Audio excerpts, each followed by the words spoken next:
extremism. I don't care if it's dietary extremism. I don't care if it's spiritual extremism, political extremism, ideological extremism, religious extremism. It never works in the long run because the average human being isn't equipped or interested or has the motivation or effort to live an extreme life.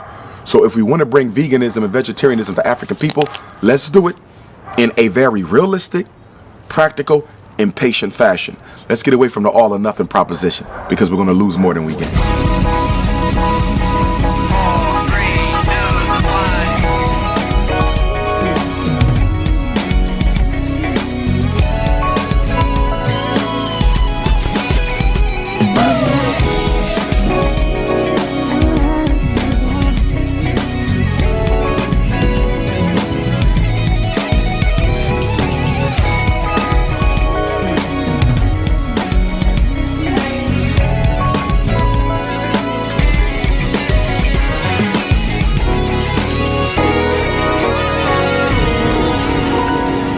Hi, I'm Alden. And I'm Calden.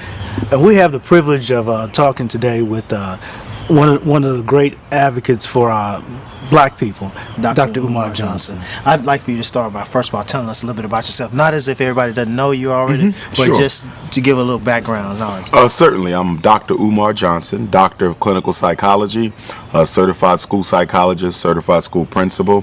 I'm also a political scientist, a blood relative of the great Frederick Douglass, a former Minister of Education for Marcus Garvey's Universal Negro Improvement Association, author of the book Psychoacademic Holocaust, the Special Education and ADHD Wars Against Black Boys. I'm a private practicing school psychologist where I evaluate children in an effort to keep them out of special ed, away from ADHD and off of the dangerous psychiatric medications. Founder of a movement, the National Independent Black Parent Association, where we try to organize black parents to fight to protect their children in school. And I'm currently in the middle of an effort to raise $2 million to purchase the St. Paul's College, a historically black college in Virginia that we want to rechristen into the Frederick Douglass and Marcus Garvey Academy. So is that going to be a charter school, basically? Nah, independent. Charter schools are still public schools by law. Okay. And we really don't want the local or state Department of Education dictating our curriculum and our school culture. So it's going to be independent. Of course, it's going to be tougher that way because that means there's no outside money. Right. But we believe as Pan-Africanists and Garveyites that what is to be done for black people must be done by black people. Tell us a little bit about the curriculum at the school and why. Certainly. But give it to us in baby steps. I got you. Right now, the dominant narrative of public education in America is to prepare children to go to college. Okay. Schools exist to get your child into college. Right. For African children, that's not a worthy goal because college doesn't guarantee opportunity. That's right. It doesn't even guarantee a job. Right. We have to do better than that. Right. College is sending black people into debt. Right. Lifelong poverty in the form of student loans. Right. We have to prepare our children not for college, but for economic self-development. So at the Frederick Douglass Marcus Garvey Academy, our children will be trained in at least 12 different expertise areas where they will be able to take that and turn it into a business the day after they graduate from high school. I don't want our children to have to go to college in order to access wealth. I don't want them to have to go to college in order to earn a living. I want them to be in a position to earn that living right after high school graduation. So they will be taught how to do documentary films. They will be taught how to make vegan food. They will be taught the real estate industry. By the time a child is done 9th grade, they will have mastered the real estate market in their native state. By the time they're done the 11th grade, they will have their own stock portfolio.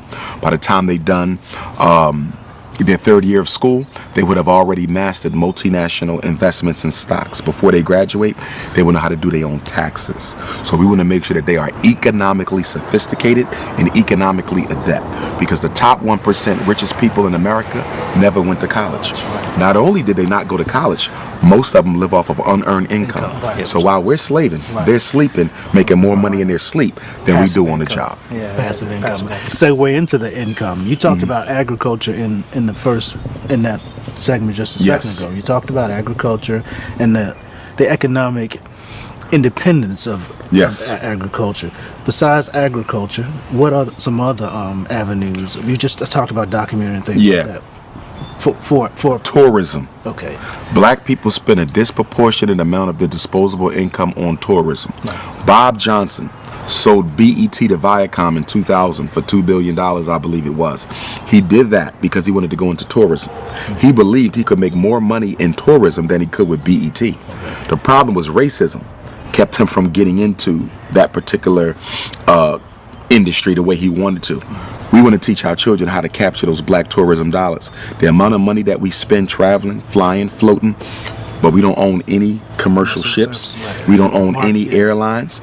We own not a single, what do we want to call that? Franchised hotel. There's not a single black franchised hotel on the planet Earth that I'm aware of. We have black hotels, but it's not franchised. So it's in one location and one location only. Right. That makes no sense with the type of money we spend traveling. So we want to teach our children how to capitalize on that. Clothing production and manufacturing. Very important. Our children will be taught how to make clothing. That's another area where we're spending a significant proportion of our disposable income. We want to teach them how to make their own clothes. Okay. Now, you brought up airlines. You brought up clothing. Now might sound like I'm taking a jab. No, that's all right.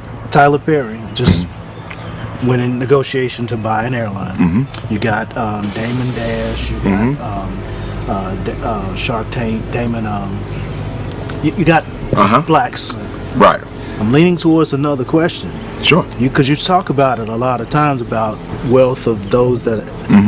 What's the answer for? Is there an answer to change? Is there something they can do, or is it?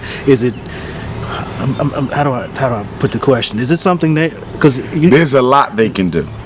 The problem is the higher you go as an African in this country on the economic and entertainment food chain, the closer you are in direct contact with white people of power. You understand? Thereby, the less freedom you feel to reach out and help your own people. It's ironic and it's contradictory, but the richest amongst us are the least inclined to do something, because the more money you have, the closer white people watch you. So how do they change that? Well, how can they? You know what I mean? Not critical of no. I understand. Of their I understand. Success. They have to move as a group. The reason why I say that because our spectrum is from. Okay, Booker T. Washington and W. E. Du Bois had a debate their whole life. Yeah. You know that. Yeah. What I felt like what they could have done Come together some kind of way, bridge the gap to be able to join forces to create a movement. Right. So, but it was tough to do. Also, it wasn't so much ideology between Booker T and W. E. Du Bois, but ego. It was ego. Same thing with W. E. Du Bois and Garvey. Right. It wasn't ideology. Du Bois started out as a Pan-African himself. He was jealous that Marcus Garvey was able to organize black people coming from another country, Jamaica, than he could. It was jealousy that led to most of those conflicts. So if you were speaking to Tyler Perry, if you had the voice of Damon Dash, what would I don't know that you hadn't had that conversation before. What would my questions for them would be: if you're buying an airline, if you're participating in any major economic undertaking, how are you going to use this vehicle to improve the condition of your people? Because you can buy an airline as a black person and use it just as another capitalistic instrument to get paid. There's dozens of black businesses that serve white people more than they serve black folk, and hardly have any black people in managerial positions. So Tyler Perry buying an airline is going to mean nothing to black people unless he somehow comes up with a way to use that to benefit us. Just like with President Obama. Becoming president in and of itself in no way benefits black people unless you're going to use that influence to some extent to open up some doors, which he has not done in 7 years. Well, I had to go back to him because see, my thought process is some of you spoke of earlier. We got some earlier footage of you just a minute ago where you had some a part of a documentary, and you mentioned the thought process, because I'm a big on the power of the mind. Because, yes. Okay, so how do we make this be realistic to me or the average person? Because what you're saying, I get. Tyler Perry, he did his thing. He got his. You know what I'm saying? Yeah. You know. And Mr. Fubu Damon, he did his thing. Damon Dasher did his as well. You know. So how do I, change my situation to make it where I can be? Because we talking wealth. Yes. We talking billions. We talking, and so to the average person, we don't even live in a world of being financially astute. 65% of African American have no Exactly. no net worth. They have no net worth. Even the so-called middle class. Even so-called middle right. class. In America, actually manufactured the black middle class. It's really an idea. It's not a reality. It's not. Because class speaks to ownership of wealth. And it's actually the an average middle class. oxymoron, Exactly. And it's an antithesis to wealth. You know what I'm saying? Exactly. It's not a stepping stone. You can't go through that mentality like, so this is where I'm gonna start and go with. You almost have to almost unplug and walk away from that mentality to go. Exactly. To find, in America was very slick because they re-engineered the definition of class. Right. Okay, class no longer includes your net worth of wealth, Right. material assets. Class is purely education and occupation.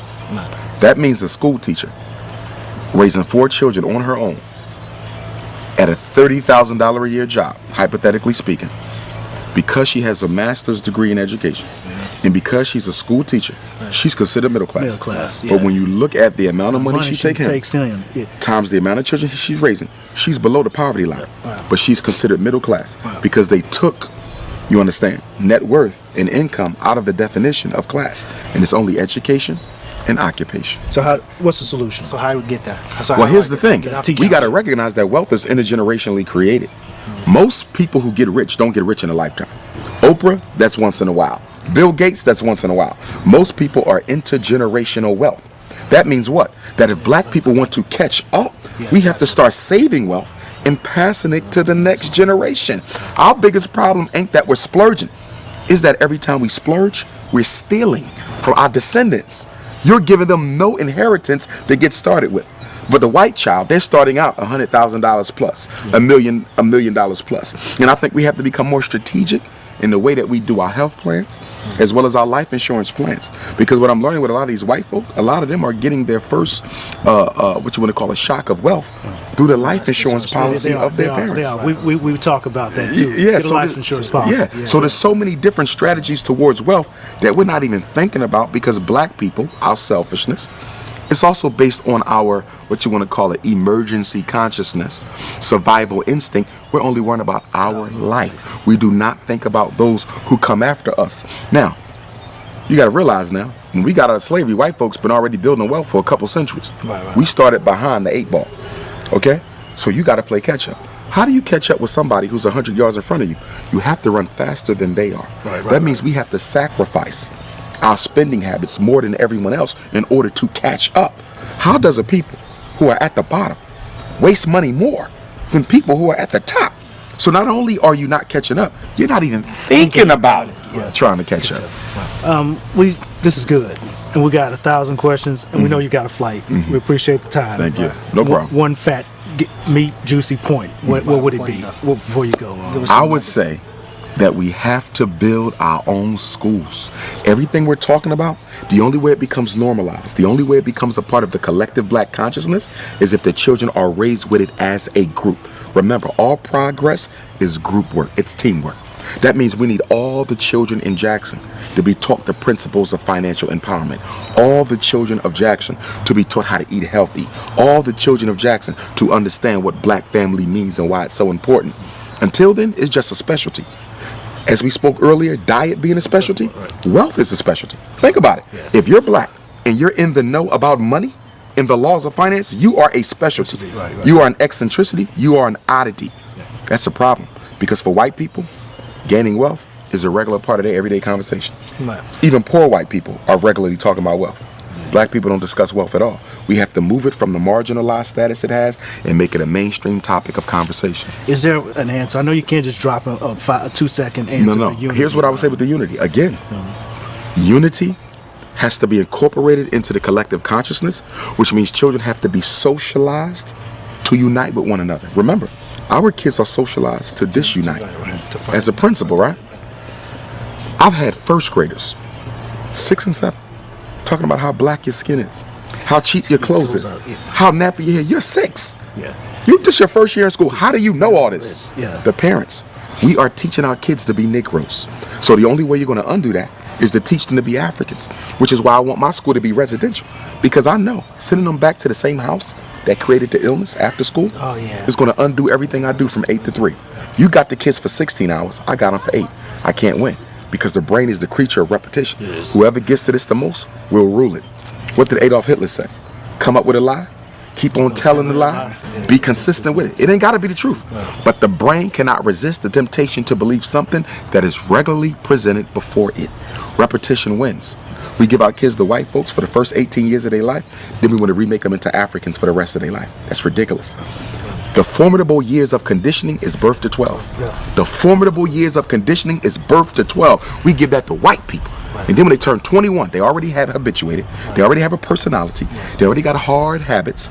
And now we want to re-Africanize them.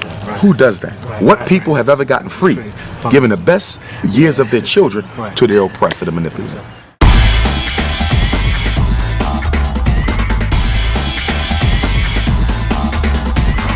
The fact that half of all black men in America are unemployed, that nearly half of all of our children grow up in poverty. Poverty dictates a certain type of a diet, a very low income, malnourished, very sweet, eat on the go type of a diet. If you look at a lot of our neighborhoods, the fast food restaurant chains predominate in all of the black neighborhoods. This is not a coincidence. When the black community came under attack by the CIA and FBI in the early 70s, late 60s, when the crack was dropped off in the 80s, the mass incarceration of black men led to the disintegration of the black family. Capitalism, seeing this, rushed in to capitalize on the fact that black people were no longer operating as family. If we're not operating as family, we're not eating as family, which means that we're often eating alone and on the go. The fact that many black parents have to work 2 and 3 jobs to pay the bills dictates I got to get my breakfast on the move, my lunch on the move, my dinner on the move. So capitalism saw this and they said, hey, we can get paid off the fact that black people are often on the go and have to eat as they go, that they have to eat a low energy diet, a low income diet, and then on top of that, they're not eating as a family, which means they're spending more time outside of the home. So this situation, believe it or not, our diet is largely related to the systematic destruction of the black family. I'm gonna go a step further though. When we talk about diet, as a psychologist, we often look at the intersection between spirituality and diet. And although food diet is critically important, thought diet is as important. I don't think black people, African people understand the extent to which how you think, every thought is a thing that manifests itself in your physical dwelling. You cannot think a negative thought except to create a negative thought molecule in your body. Every thought creates an atom, a molecule in the person. So a lot of the disease that we're catching is as much related to the impoverished diet as it is related to the impoverished psyche or thought processes of African people. Cancer is being triggered by negativity as much as it is by the foods that we eat. You look at diabetes, that's being triggered by the anxieties and the fears as much as it is by the sugary sweets.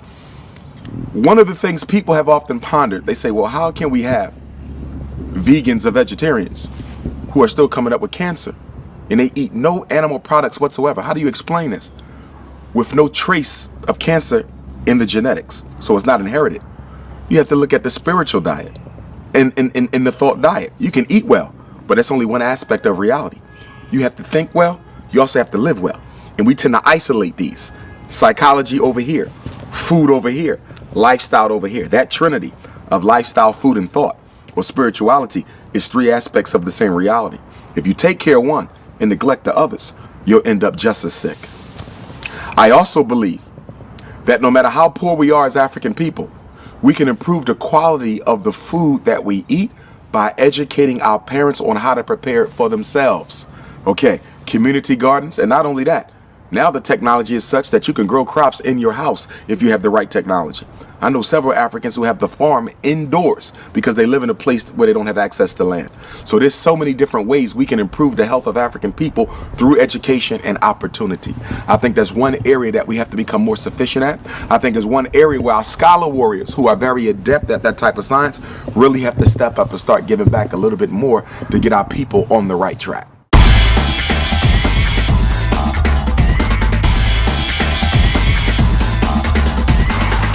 Number 1, we got to educate the children.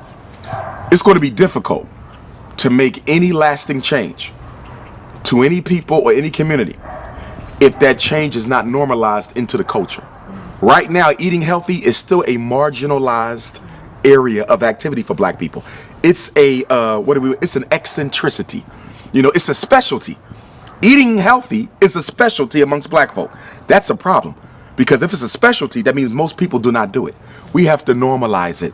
And in terms of normalizing it, one of the critiques I would have of the vegan and vegetarian community, don't be so extreme at first in introducing African people to an alternative diet.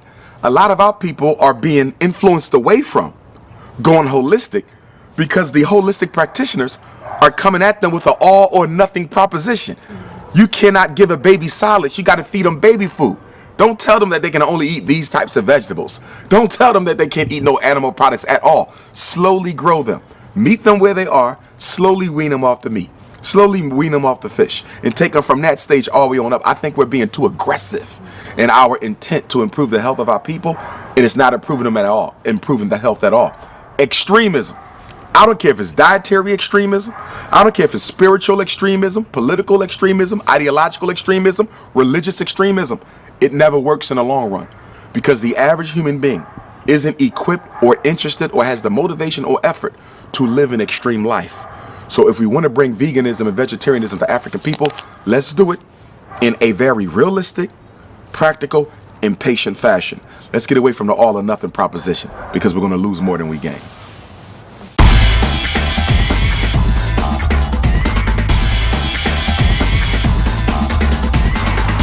Contact information. Contact information, drumarjohnson.com, Twitter and Instagram at Dr. Umar Johnson, email drumarjohnson@yahoo.com.